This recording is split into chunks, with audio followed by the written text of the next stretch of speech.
Moose Off-Road, official sponsor of the 1994 ISDE, is proud to bring you this exciting video. Innovative products committed to quality. That's Moose Off-Road.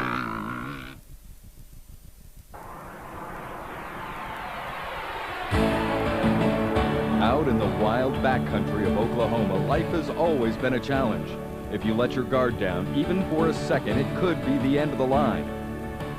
So today, it is appropriate that this unforgiving landscape was chosen as the site of the 69th Annual International 6-Day Enduro, the toughest event on the off-road motorcycle circuit.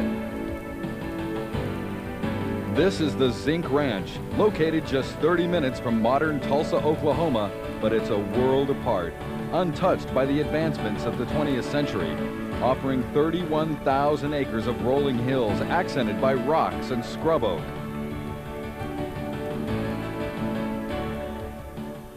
More than 600 riders from 30 countries have assembled to test no less than 750 miles of trail riding, covering some of the rockiest, twisted, tree-choked trails ever laid out for off-road racing.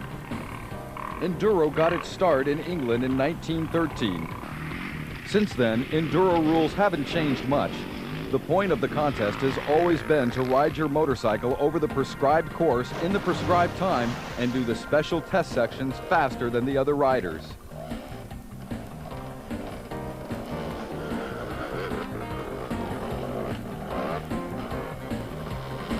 If a bike breaks, only the rider is allowed to fix it. An assistant can hand the rider a tool or a part or give advice, but the actual work must be done by the rider.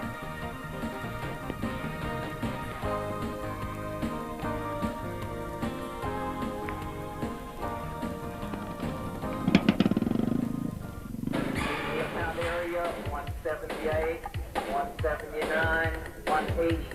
The 69th Annual ISDE slated 624 advanced entrants, but only 555 riders from 30 countries actually make the start.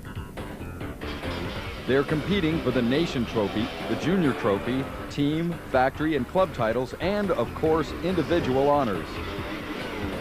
In addition to being broken into teams, the competitors are also ranked by class, which is determined by the size of the motorcycle.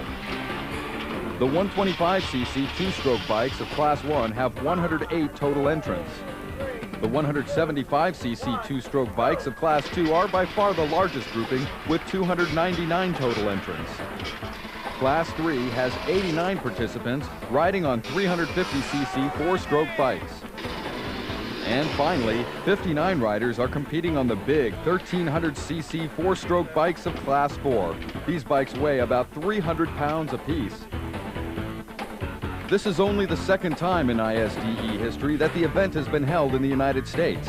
The first was 20 years ago in Massachusetts, and because of the locale, there are about 200 American competitors. And this year, for the first time in the history of ISDE, women are competing.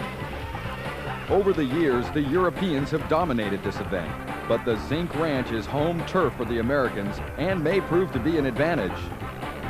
Among the Europeans, the Italians are the favorites for the Nation Trophy with a collection of past champions like Fabio Farioli, Mario Rinaldi, Maurizio Carminati, and 93 world champion Giovanni Sala. 1983 ISDE titleist Sven-Erik Johnson and 1993 runner-up Anders Eriksson lead the highly regarded Swedish Nation Trophy team. Not to be overlooked is the Finnish team, led by three-time world champion Kari Tiainen, this year competing in the 1300cc four-stroke class. He's supported by teammates Mika Ahola and Petteri Sylvan.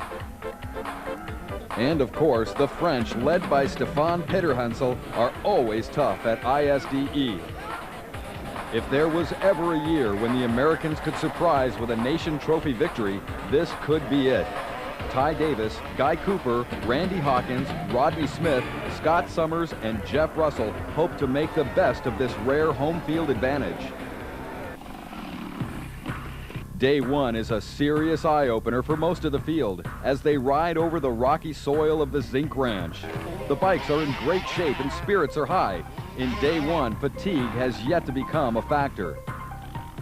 USA Junior Trophy Team rider Brian Garahan goes down with a broken wrist before even making it to the first special test. This plunges the U.S. junior team into last place and virtually removes any chance for victory. Today, the riders are on the Red Loop, 75 miles of hills and gullies winding through the backwoods of Zinc Ranch. Each day, they must complete 2 circuits of the loop as well as compete in 4 special tests, 2 on grass and 2 over very difficult terrain. Under ISDE rules, riders have to maintain a certain schedule and make designated checkpoints within 1 minute. Going through early or late results in a penalty.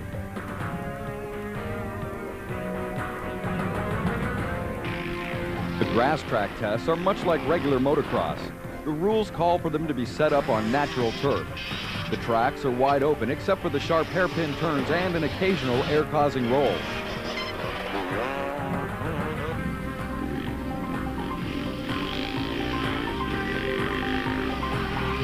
The first time around the loop each day, the special tests are not timed, which gives the riders an opportunity to practice. The second time around is when the chips are down. It is here, during the special tests, riders have the opportunity to move up in the standings for being faster.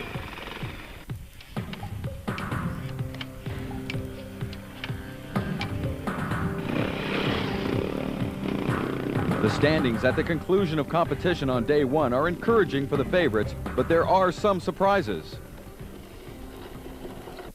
For the Nation Trophy, Italy has jumped out to a substantial lead. France is in second place with Stefan Peterhansel leading the team, holding down first place in Class 2. A bit of a surprise, the United States is in third place on the strong performances of Ty Davis and Scott Summers. Sweden is fourth and fifth place belongs to the Netherlands. The Nation Junior Trophy race also finds the Italians in first place with Sweden second. France is third with Dominique Costas holding down 20th position in Class 2. Australia is fourth, with 3 of their 4 team members finishing in the top 15 of their classes, and the Netherlands is fifth. In the factory team competition, Husqvarna Factory 2's international team, made up of an Italian, a Finn, and a Frenchman, is in first place. Husqvarna Factory 1's international team is second. KTM Ferrioli Italy is third. Husaberg 1 of Sweden is fourth, and the Suzuki Man team with United States riders Randy Hawkins, Guy Cooper, and Rodney Smith is fifth. In the club competition, Italia A is in first by a slim margin. Salt Fork Dirt Riders, a USA team, is second. Slovakia Team 2 is in third. RFME team from Spain in fourth, and Slovakia Team 1 is fifth. Now, here are the top 10 for each of the 4 individual classes for day 1.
Day 2 dawns with red sky to the east, reminding everyone of that old seafaring adage, red sky in morning, sailor take warning.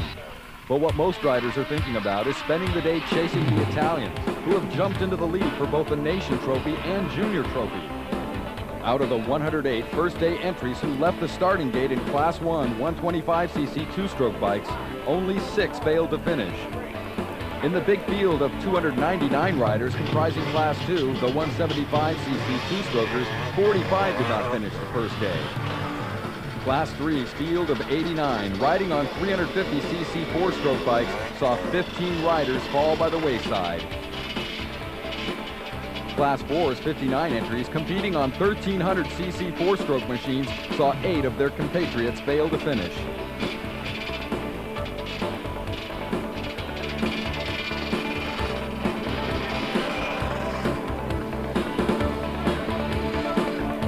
At the end of each day, all the competitors' bikes are impounded and kept under guard. In the morning, a rider cannot remove his bike until his number is called. At that point, he has only 10 minutes in which to do any maintenance work prior to his start. Impound area 356. What's your biggest problem so far? No problem. It's very hard for me. Very rocky, very hard for me.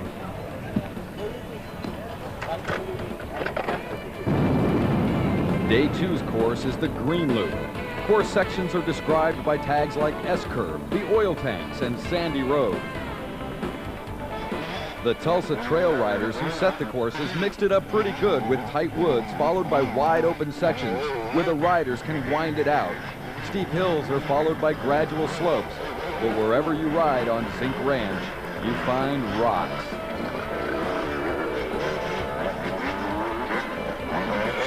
Day 2 also finds the competitors a little less rested and ready for battle than they were on day 1.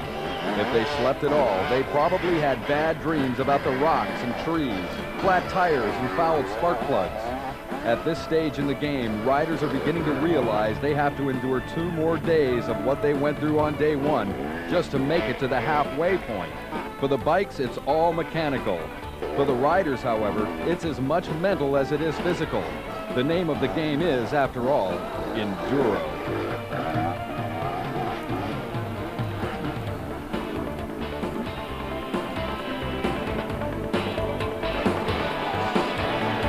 With all the body armor on, you can't tell the men from the women, and when they ride, you can't tell either. And of course, the rocks can't tell. They'll knock the muffler off anybody's bike, or if given the chance, make their tires flat. Plus, hidden in the woods and behind rocks are course marshals who are watching, waiting to catch someone who isn't changing their own flat or doing all the mechanical work on their bike, or maybe even taking a shortcut. If they catch you cheating, you're out.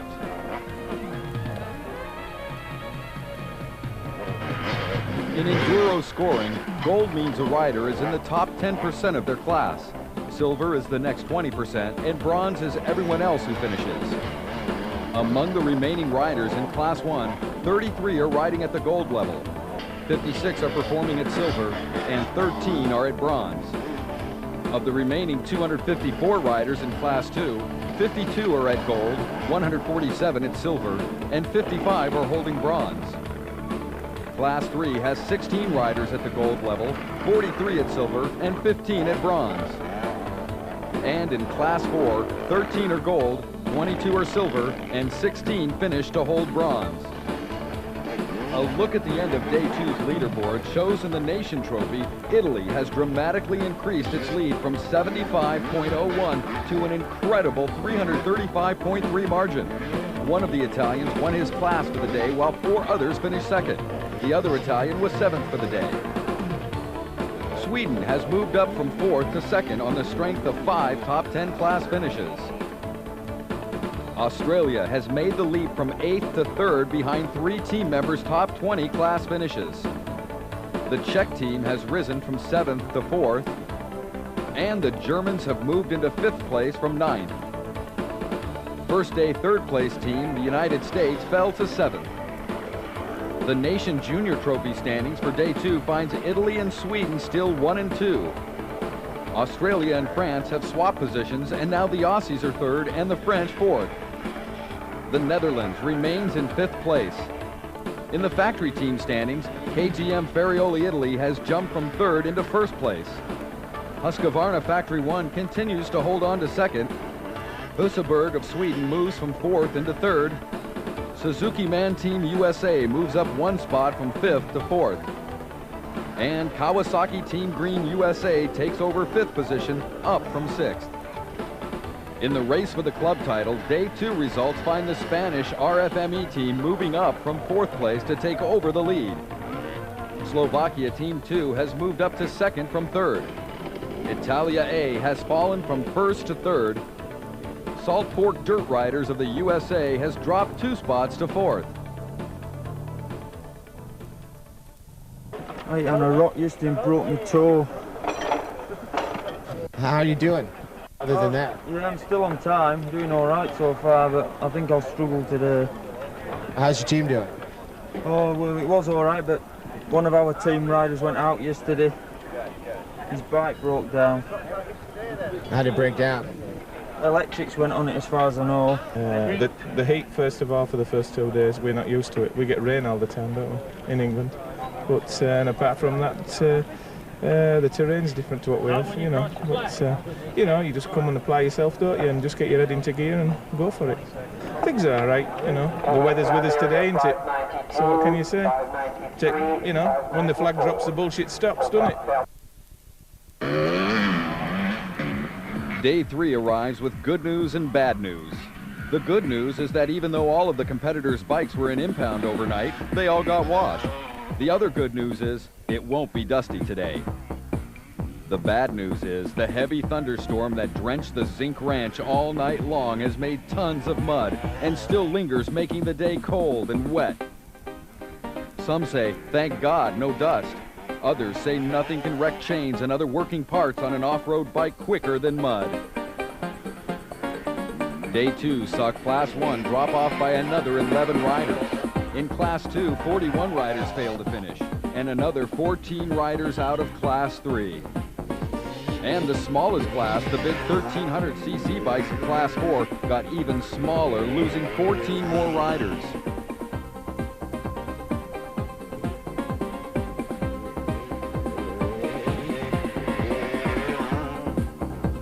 Today, the challenge is from the Blue Loop, which takes the riders to the furthest point on the Zinc Ranch. It's cold, wet, and muddy, forcing the riders to bundle up in jackets.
Fatigue continues to take its toll as the constant pounding of the rocks and hills eliminates the weak. Day 3 promises to be particularly cruel to the Enduro competitor. Yesterday saw the demise of Katrina Price of the UK's Woodbine Club. The other 2 women riders, Carol Williams and Lisa Gibson, are hanging in there with teammate Jason Rains. Their Bremerton Cruiser Club team is in 33rd place out of 104 club teams. The hometown club team, the Tulsa Trail Riders, are currently in 7th. The rain finally stopped, and by mid-morning, all that remained was the dense cloud cover. The weather means it will also be that much harder for riders who are forced into trailside maintenance. After a while, it all seems to run together. One part of the trail looks like all the other parts. One grass test is just like all the other grass tests. But still, if the rider lets his guard down even for a second, it can be costly.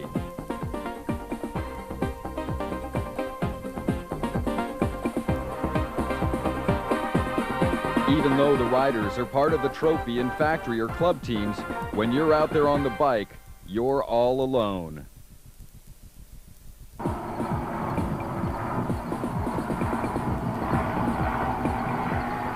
On they ride over the rocks of Zinc Ranch, pushing ahead, hoping to gain a few seconds in the special test or make up a minute on the trail loop so they have more time to fix their bikes. With the end of the ride today, those that remain know they're halfway there. halfway to finishing the toughest 6 days of off-road racing to be found anywhere on Earth.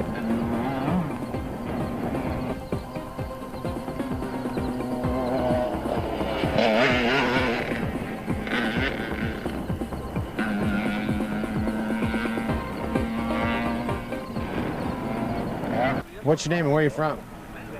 Yeah, I'm from Sweden. How's your team doing? Team, it's not so good. Mike Sheehan from Hawaii. What team are you riding on, Mike? Riding for the Rock Island Riders club team. And how's your club doing?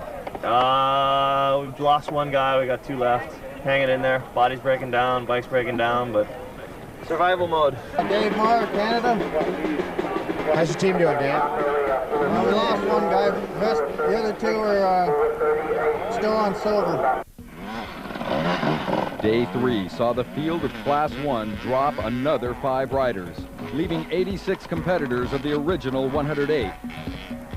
Class 2 lost another 33 riders, cutting the huge starting field of 299 down to only 180.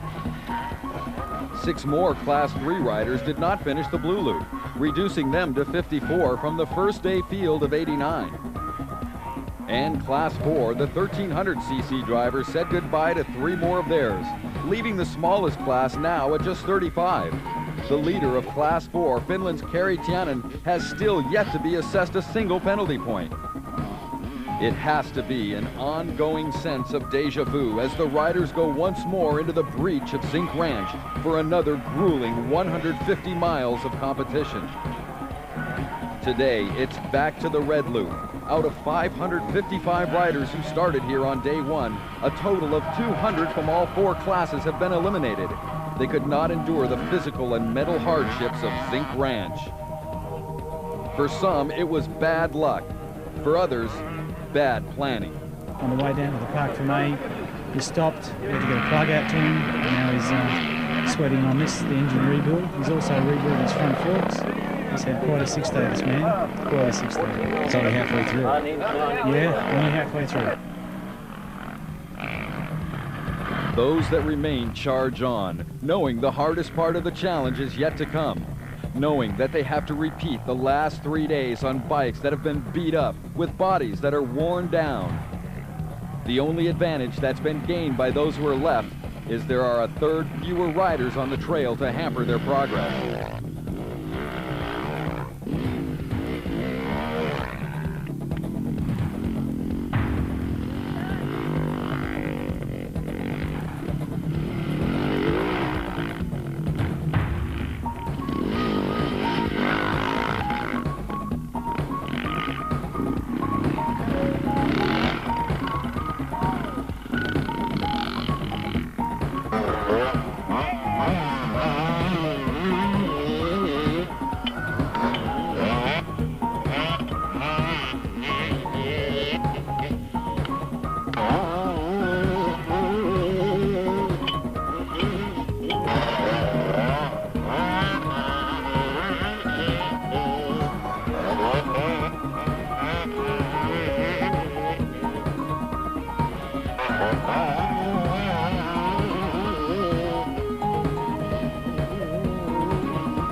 The afternoon of day 4 sees a return of the rain, further complicating matters. Are we having fun yet?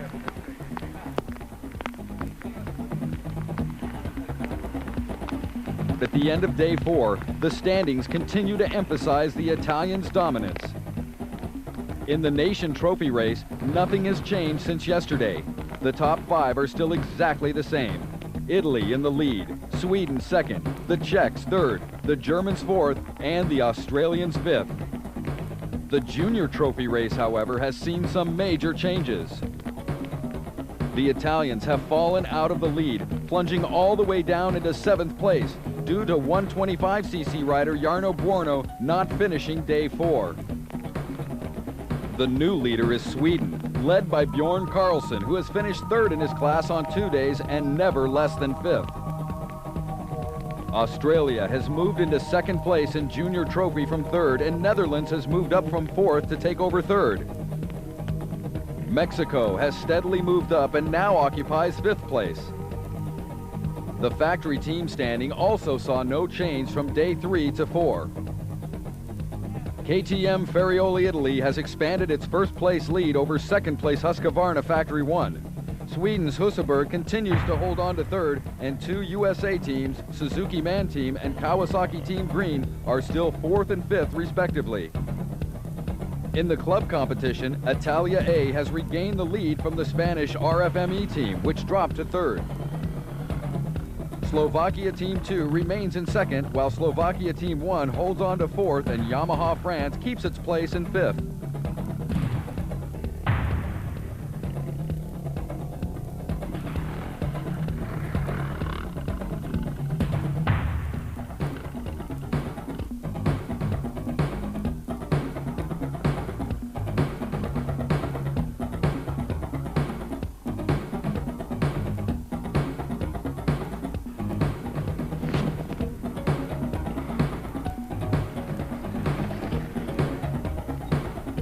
Battle the zinc ranch for 4 days and lose is a cruel fate.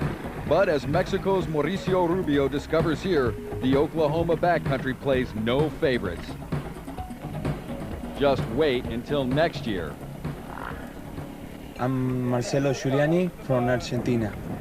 And what's your function with the Argentine team there? I am a team manager. This one is the first time and it's very tough. I'm from South Africa.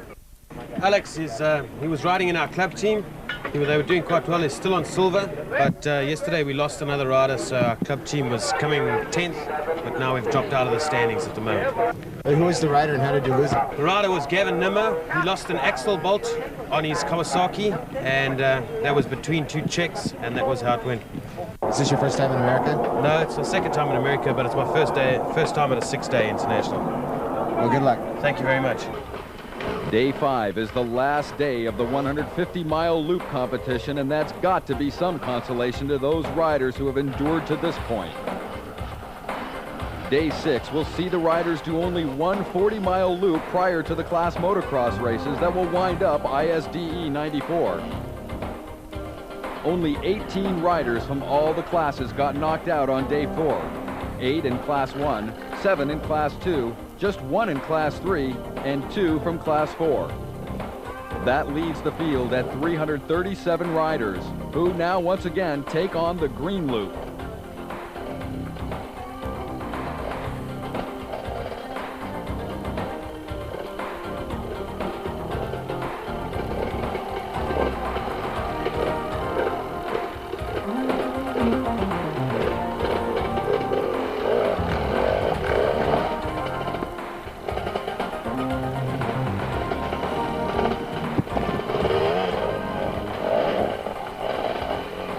The weather for day 5 is fairly nice.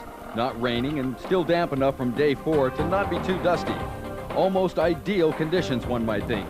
However, the hills are still as steep as they ever were. The rocks are still as plentiful and as hard. The only things to change are the riders and their bikes. They're more tired and more banged up than they were the day before. But still they charge on, some chasing the leaders, others being chased, and still others just in search of whatever it will take to get them to the finish line for one more day.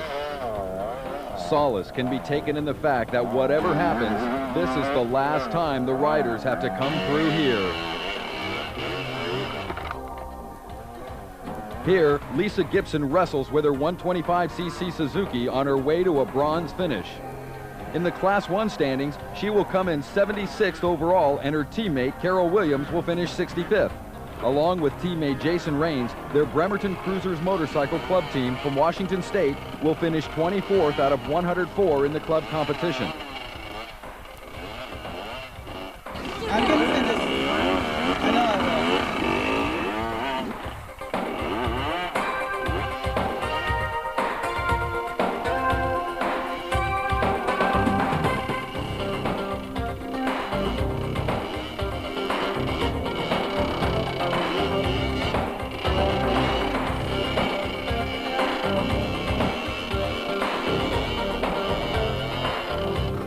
Any competitor left at this stage of the race is certainly of a frame of mind not to be denied.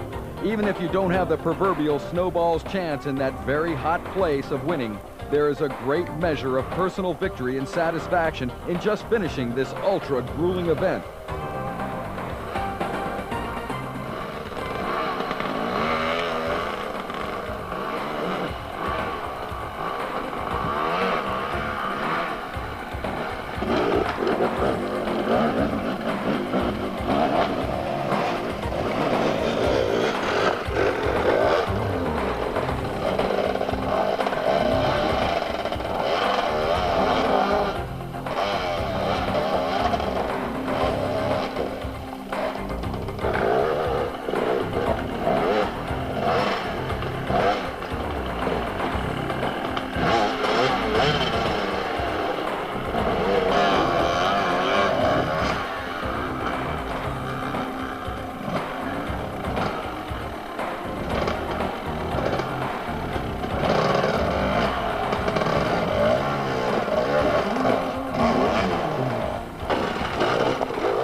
Here, Steve Reschke of the Norseman Motorcycle Club struggles but receives no cooperation from his 200cc Kawasaki.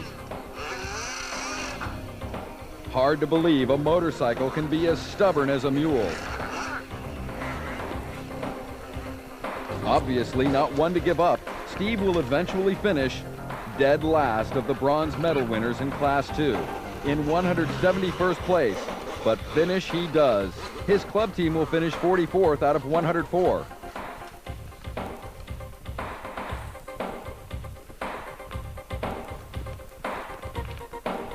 You get your status or what?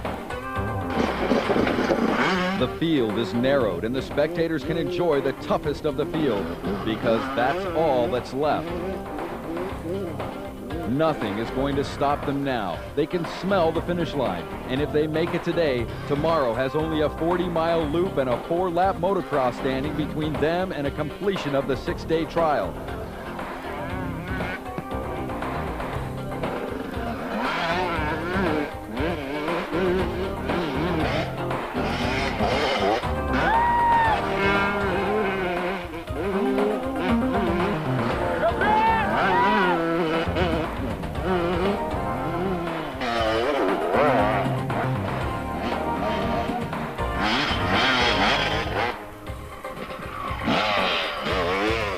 Mm-hmm.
Today is the grand finale. 40 miles of trail out on the Blue Loop and then on to the motocross, and that's it.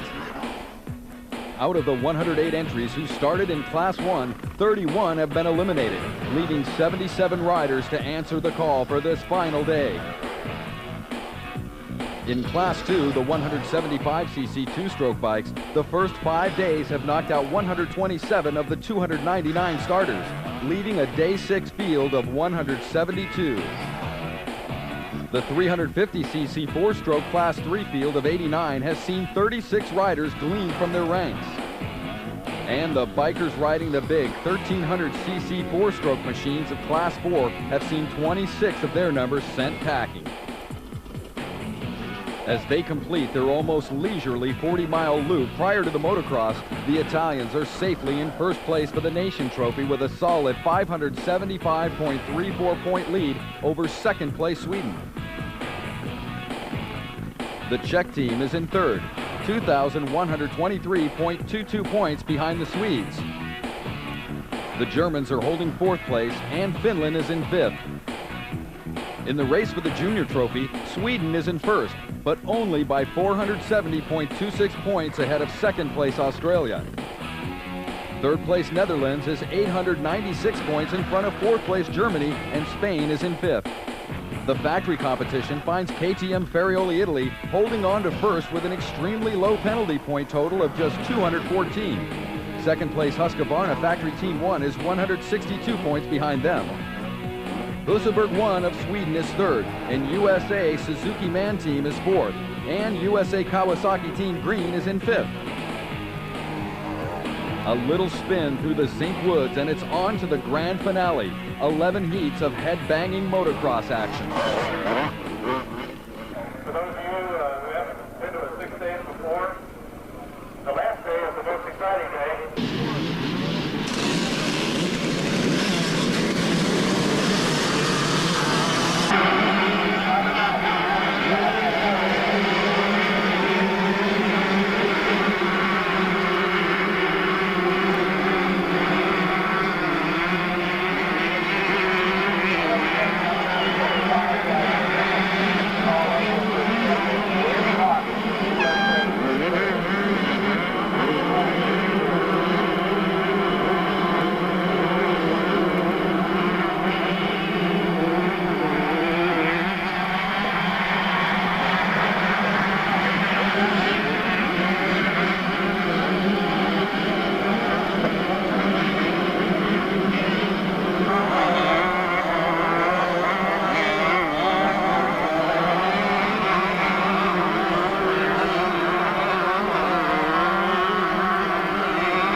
In the first of 3 heats for Class 1 125cc bikes, Californian Larry Ressler, riding for the Kawasaki Green Team in the factory competition, breaks out in front. He is pursued by Jeff Nilsson of the Swedish Trophy Team and Italian Trophy Team rider Marisimo Carminati.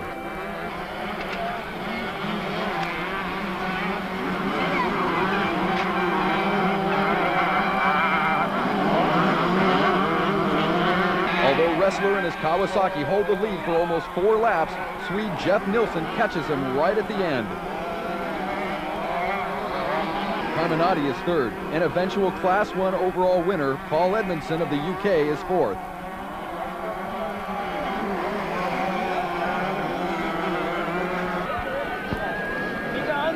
Motocross Heat 4, the first of 5 for the huge Class 2 field of 175cc bikes, features leader Stefan Petterhensel of France going against Italians Giovanni Sala and Giuseppe Galino and Americans Guy Cooper and Ty Davis.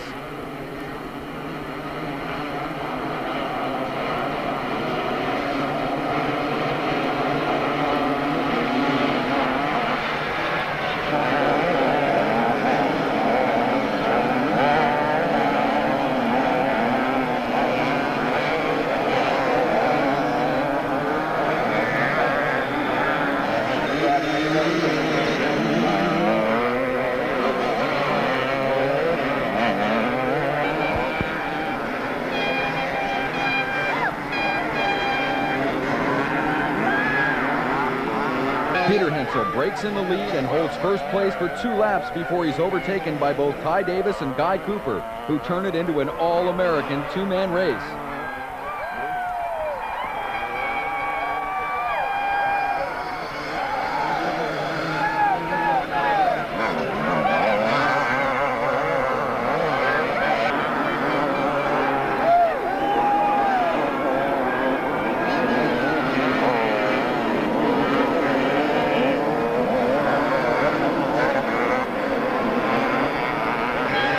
Teammates, Davis and Cooper go at each other with the spirit of competitors who want to win and don't care who they have to beat to do it.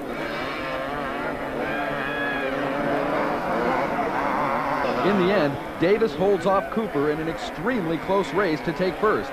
Guy Cooper second, and Frenchman Stefan Petterhensel places third.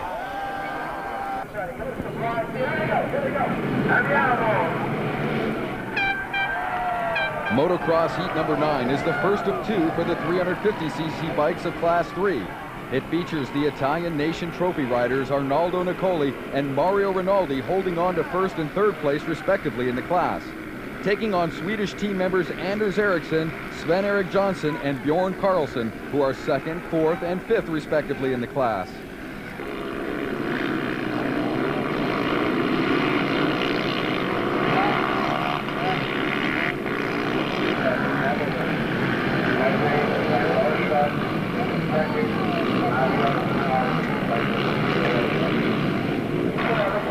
The Italians work their way to the front and eventually make it a 2-man race.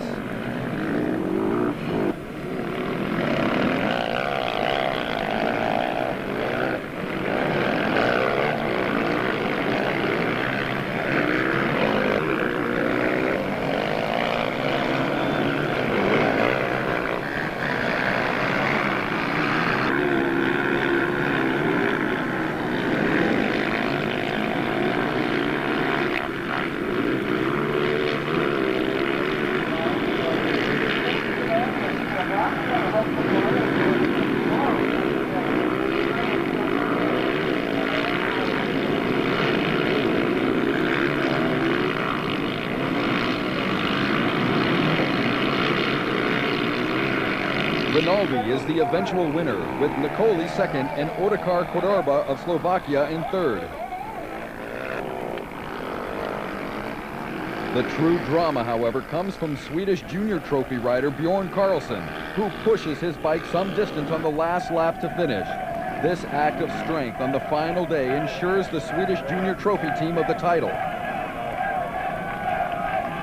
If Karlsson had not finished, all would have been lost.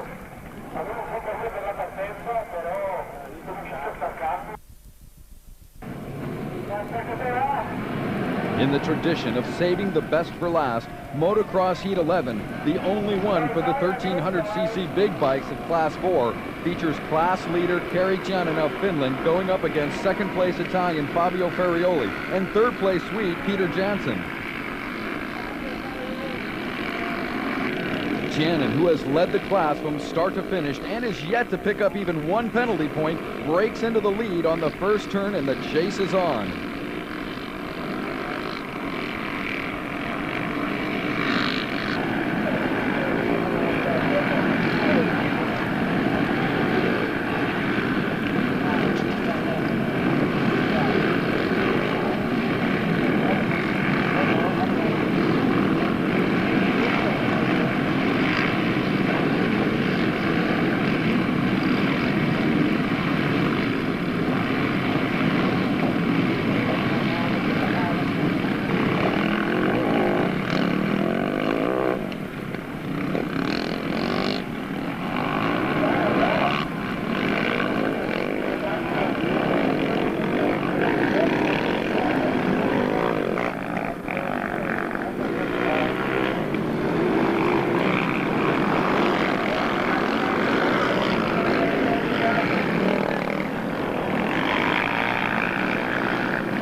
pushes hard, but the Italian keeps right on his Husqvarna tailpipe.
On the last quarter of the last lap, Ferrioli makes his move, and in a daring attempt to pass the Finn, he tries to run him into the hay bales.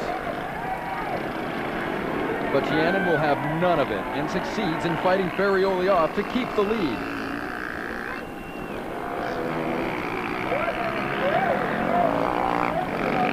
Giannin's victory completes his flawless 6-day performance to win Class 4 with not a single penalty point.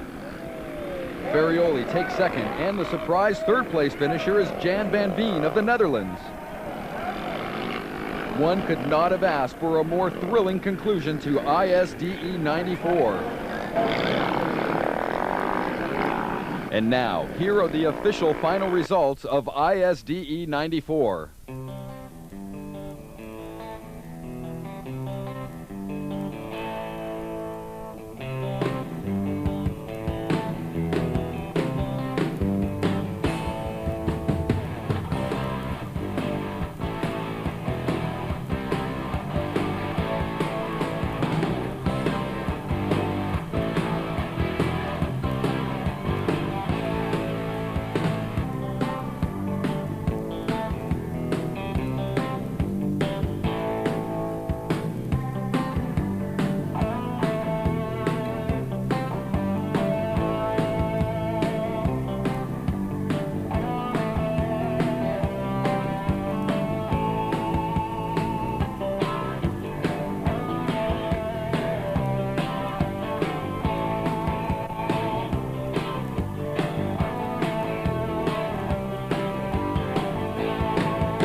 I'm Rick Hill. I'm the Chief Medical Officer for the ISDE in 1994. We've had a great deal of injury and dehydration problems the first 2 days.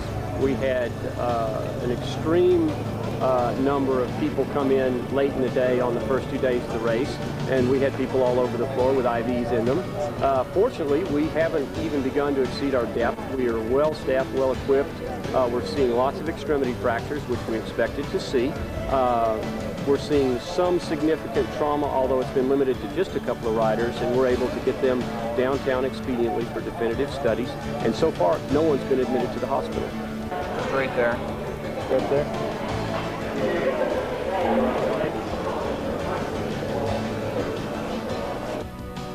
It's time to sleep. Most of the people that are putting on this event, not only the Tulsa Trail Riders actual members, but also the hundreds of volunteers that we had come in from all over the world, including Bill Baird, a Enduro champion from the past.